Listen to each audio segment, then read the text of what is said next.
what have Democrats done for us recently? Well, last year, now I want to put this in context. The United States has been around since arguably 1776, definitely since 1789, when the modern Constitution was ratified and signed. 240 years, more or less. And during that entire period of time, multiple wars, depressions, recessions, all kinds of events have happened. We have never created 6.4 million jobs in 1 year. We have never done that until now. Joe Biden did that last year. The unemployment rate went from 6.2% under Donald Trump to 3.9%. That's another new record. And by the way, it's the sharpest, again, all the way back to the George Washington administration. This is the sharpest, well, we haven't been keeping statistics all that long, but this is the sharpest drop in unemployment in the history of America, or at least in the recorded history of America. Before the rescue plan, which Joe Biden pushed through at the beginning of last year, we were on track to have unemployment.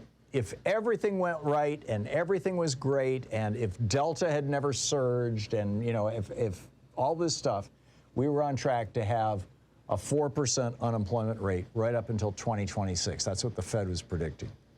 And here we are, excuse me, not all the way through 2026, by 2026.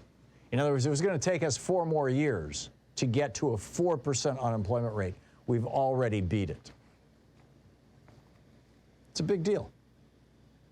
The Democrats held strong on that COVID relief bill. They made it happen. And as a consequence of that, the poorest of 20% of Americans are estimated to see a 20% boost in their income from Biden's relief plan, particularly due to the stimulus payments. And the richest 1%, less than 1% of the benefits. Biden strengthened unions. He restored collective bargaining power and worker protections by revoking Trump's executive orders. Most people don't even know Trump had executive orders to make it harder for people to join unions. Biden reversed those. He eliminated this so-called Schedule F worker. This was a class of workers that Donald Trump brought into being with an executive order that basically said that federal service, civil service employees could not join unions. They were Schedule F employees. Biden did away with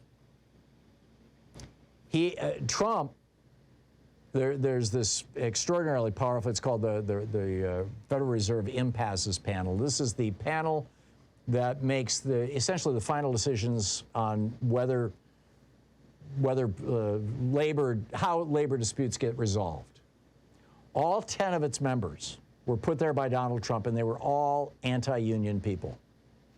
Joe Biden fired all 8 of them, all 10 of them, excuse me. 8 of them resigned before they could be fired. I mean, he announced he was going to do it. 2 of them he had to fire because they refused to leave. And now we've got, a pro-labor institution within the federal government. Biden and the Democrats saved the pensions of over 1 million unionized workers. There were 185 union pension plans that were on the verge of crashing because of changes to the law over the years and because the unions themselves have been shrinking as the result of 40 years of Reaganomics. And so now over 1 million retired truck drivers, retail clerks, builders, and others will have a retirement pension that they would not have had Joe Biden not done this. He ordered all federal contractors to pay their workers a $15 minimum wage. Remember this when Bernie, this was, back in 2016 when Bernie was in the primary against Hillary. And he went into one of the federal gift shops. He came on this program and talked about it. He went into a federal gift shop, the gift stores that they have like at the Smithsonian, and wanted to buy a little knickknack to give to, one of his relatives. And he asked the person who was working there, how much do you make?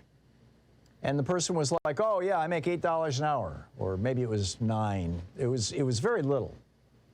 And Bernie was like, you're a federal employee. How can you make so little? And they're like, no, I'm not a federal employee. The federal government contracts with the company that hires me. And the company that hires me charges the federal government $15 an hour for my work, but they only pay me $9 an hour, whatever the amounts were. You can go back and listen to that clip with Bernie from the day.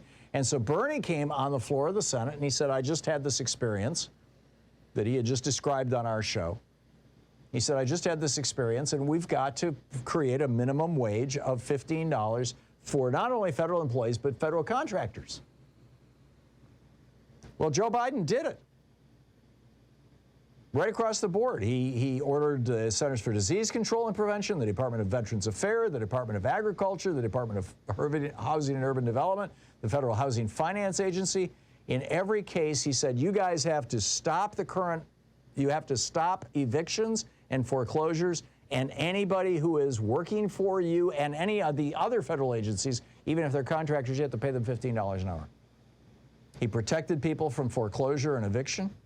He reduced the number of hungry Americans. Food stamp recipients saw their payments go up. Benefits jumped 27% as a result of things that the Biden administration did. And Democrats, more than 1 in 10 households before this were reporting that they didn't have enough food at the end of the month.